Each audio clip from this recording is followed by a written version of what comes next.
A cada geração de GPU que passa, nós ficamos pensando, o que será que os fabricantes vão conseguir fazer agora para oferecer ainda mais desempenho? Será que eles vão trazer um chip maior, um chip menor? Será que vai consumir mais, consumir menos? Ou será que eles vão fazer uma GPU gigante, uma placa de vídeo gigantesca como a RTX 3090? E se você está achando isso aqui grande, é porque você não viu a RTX 3090, porque essa é a RTX 3080, e para escala a 3090 é bem maior do que a 3080. Mas será que essa GPU enorme, essa placa de vídeo gigantesca, traz com ela também um aumento tão grande de performance assim? Será que ela realmente vale a pena? Será que ela é uma placa para jogar em 8K? Ou será que a Nvidia fez de novo? Vou botar aqui somente por segurança, deixar ela deitada. Pois é, infelizmente a gente não tem aqui a RTX 3090, mas pra gente resumir, ela é só uma das placas de vídeo mais gigantescas, ginórmicas e absurdas que a gente já viu na face da Terra, na história das placas de vídeo. Ela é realmente gigante e a gente está falando do modelo Founders Edition. Só que ela é muito maior. É claro que ela é uma GPU gigante, que provavelmente não vai caber no seu case, que é uma coisa simplesmente sensacional, realmente.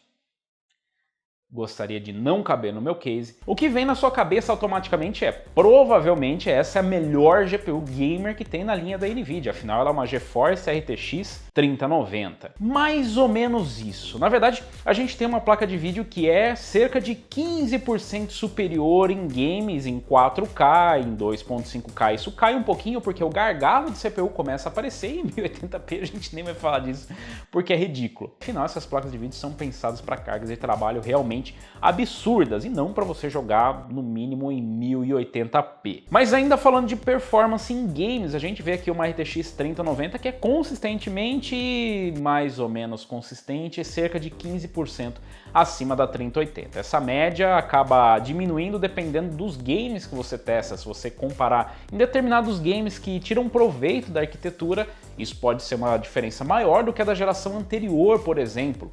Então, se comparar a 3090 com uma 2080 Ti em games, ela chega a ser cerca de 40% superior, o que é muita coisa.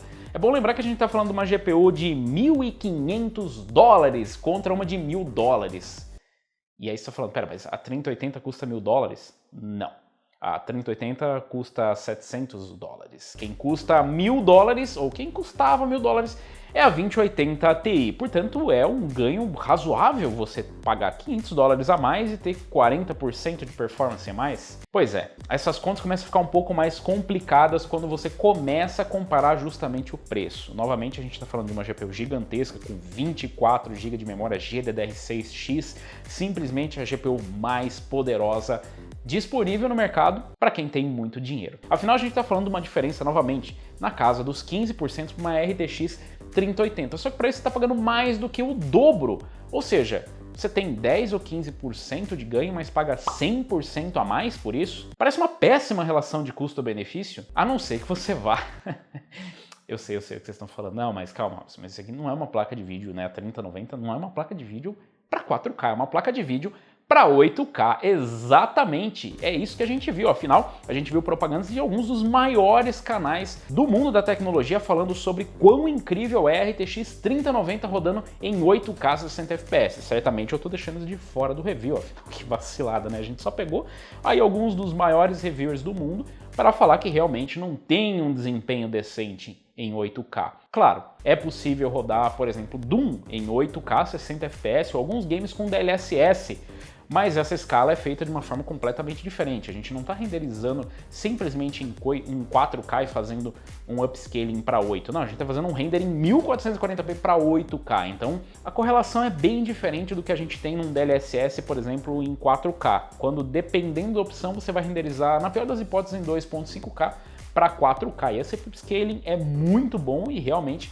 às vezes fica até melhor do que o nativo. Para 8K muda bastante essa relação. E ainda tem um detalhe muito importante, os primeiros reviews que saíram não eram reviews, muita gente acabou confundindo o vídeo do Linus ou do MKHD como se fossem reviews. Eles não são, eles são vídeos pagos, eles deixam bem claro isso nos vídeos, que foi patrocinado pela Nvidia para mostrar o desempenho obviamente em títulos selecionados, num cenário controlado, onde o objetivo é justamente fazer propaganda do produto, apresentar o produto para o público, segundo as palavras desses youtubers. O que deixa um pouco confuso depois quando você vê reviews que mostram que ela não é exatamente uma placa que torna a realidade 8K. Tá, de certa forma ela até torna a realidade 8K, porque você consegue jogar. Mas a gente já conseguia fazer isso na RTX 3080. Isso é um pouco complexo, porque a gente está falando de só 10 ou 15% de ganho. Claro, 24 GB de memória GDDR6 pode fazer diferença em alguns casos, mas os games não são exatamente esses casos que fazem a diferença. A gente não achou nenhum título aqui que estourou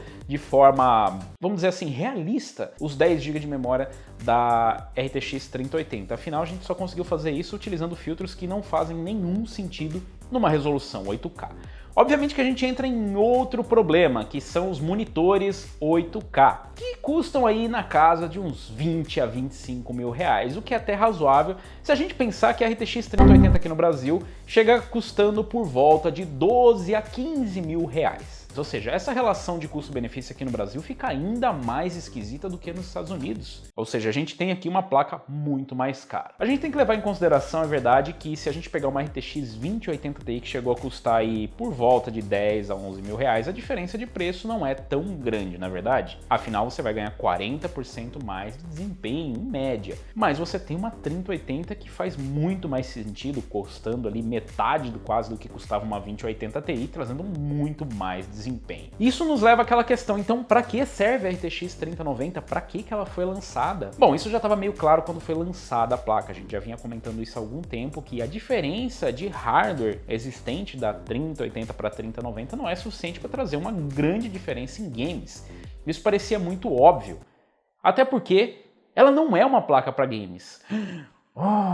É mesmo? Como que ninguém me contou? Pois é, a RTX 3090 foi de forma sutil mencionada como uma sucessora das Titan. Se você não conhece as Titan, eu vou até te dar um desconto, mas as Titan já estão aí há algum tempo, algumas gerações, e elas são voltadas para quem utiliza o seu PC ou para quem utiliza especificamente as GPUs para cargas de trabalho, seja para renderização em 3D, para qualquer tipo de aplicação que utilize muito poder de processamento das GPUs. E eu não estou falando de você que faz os seus trabalhos aí no Vegas, você que faz o seu trabalho no Premiere, não. Eu estou falando de aplicações 3D realmente pesadas, de renderizações que levam dias, até meses. É para isso que essas placas de vídeo eram projetadas. Ainda que a Titan fosse a placa mais poderosa e ela fosse capaz de rodar games, a vantagem em relação a games não era muito grande em relação a uma RTX 2080 Ti, que já era cara, mas não custava $2.500. Na verdade, se a gente pegar e comparar a RTX 3090 com quem ela de fato deveria ser comparada, que é uma Titan RTX, aí ela começa a brilhar. Em aplicações profissionais, a RTX 3090 mostra uma grande vantagem em relação a Titan RTX. Titan RTX eu confundo toda vez. Por que não colocaram Titan RTX ou só Titan? RTX Titan. Ela mostra uma grande vantagem em algumas aplicações que tiram vantagem de FP32 e algumas aplicações que são beneficiadas especificamente pelos CUDA cores. Alguém precisa dar ré. No meu portão, como sempre. Eu acho que o entroncamento do universo é no meu portão, eu tenho certeza, cara, certeza. Canaliza tudo que vem do universo no meu portão. Qualquer dia vai abrir um Stargate aqui. E por que ninguém falou pra você que a RTX 3090 na verdade era uma Titan? Bom, como eu disse, de forma bem sutil, o Jensen disse isso e disse que devido à alta demanda, à alta procura das Titan, eles estavam meio que popularizando a Titan para o público. Porque a Titan RTX, quem fabricava... A RTX Titan, meu Deus, que confusão. É a mesma coisa. A RTX Titan, quem fabricava era a própria NVIDIA. Não tem nenhum modelo de parceira, ou seja, você não vai ver nenhum modelo da EVGA, da Galaxy, da Gigabyte ou da Asus dessas placas. Era fabricada e vendida pela própria NVIDIA. Quando você traz ela para a linha GeForce RTX, você permite que os outros parceiros fabriquem também modelos da RTX 3090 ou da Titan da nova geração. E foi basicamente isso que aconteceu. Como eu disse em relação à RTX Titan, a RTX 3090 é sem dúvida uma ótima opção para quem realmente precisa disso, para quem vai trabalhar de verdade e recuperar esse investimento. Afinal, a gente está falando de uma diferença de $1.000, que deve se traduzir em torno de R$10.000 aqui no Brasil. Você vai ter mais poder de processamento em praticamente todos os aplicativos e vai pagar menos por isso por 24 GB de memória GDDR6. O que, novamente, para aplicações de animação, para CAD, para qualquer tipo de aplicação que utilize essa quantidade de VRAM, é simplesmente a melhor oferta no mercado. Com algumas exceções de alguns programas que não possuem a vantagem que deveriam possuir na RTX 3090 comparada à Titan, devido a algumas certificações que estão faltando nos drivers da NVIDIA, que não devem aparecer tão já ou não devem nunca aparecer. Em todos os outros programas e nos outros cenários, a RTX 3090 é de longe a melhor opção para esses profissionais. Eu vou frisar aqui profissionais, porque é para isso que a placa serve. Dito isso, será que você precisa comprar uma poderosíssima RTX 3090 Gamer? Bom, eu acho que a essa altura do campeonato já ficou muito claro que ela tem uma péssima relação custo-benefício. Uma péssima mesmo. Ela tem uma relação custo-benefício melhor do que uma Titan.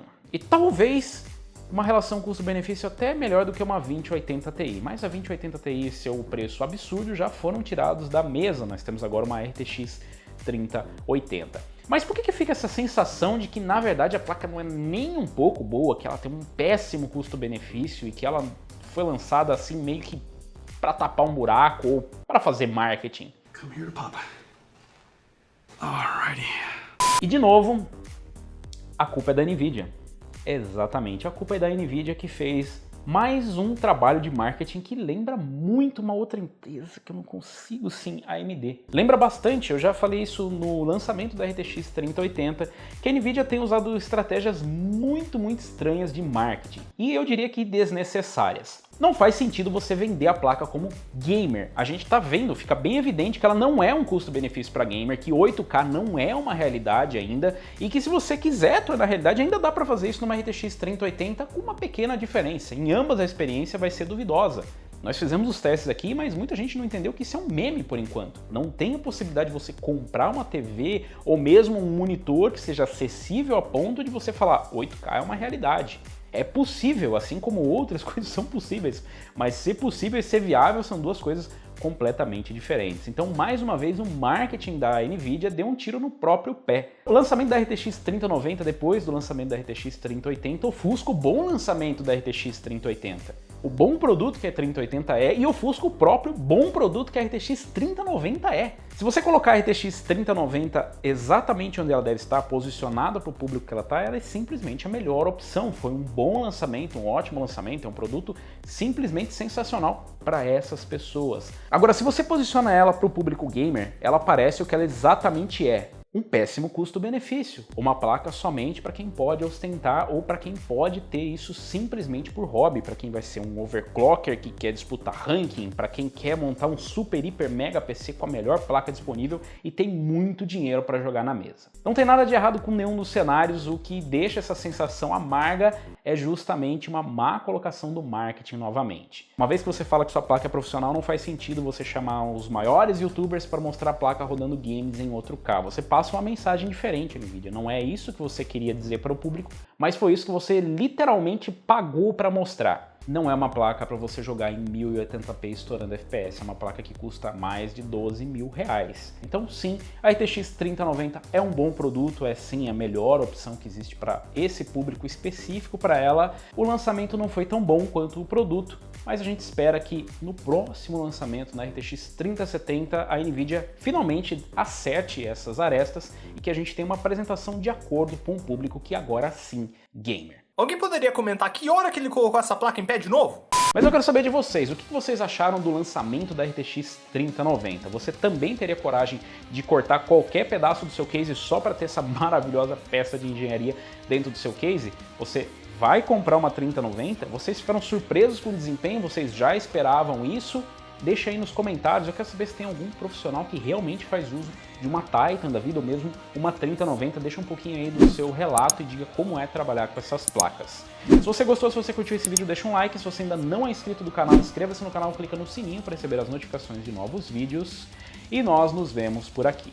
Valeu, falou e até a próxima. Vou botar aqui somente por segurança, deixar ela deitada.